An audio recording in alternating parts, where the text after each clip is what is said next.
ये हमारे नए दोस्त हैं, ये यहाँ पहुंचे हैं, इनके लिए हमने बड़ी दुआएं की हैं। अभी हम जमात करके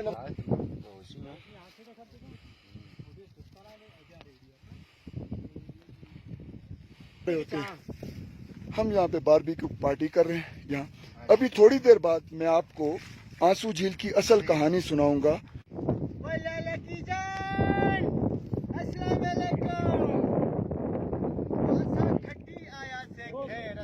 ओ जमालो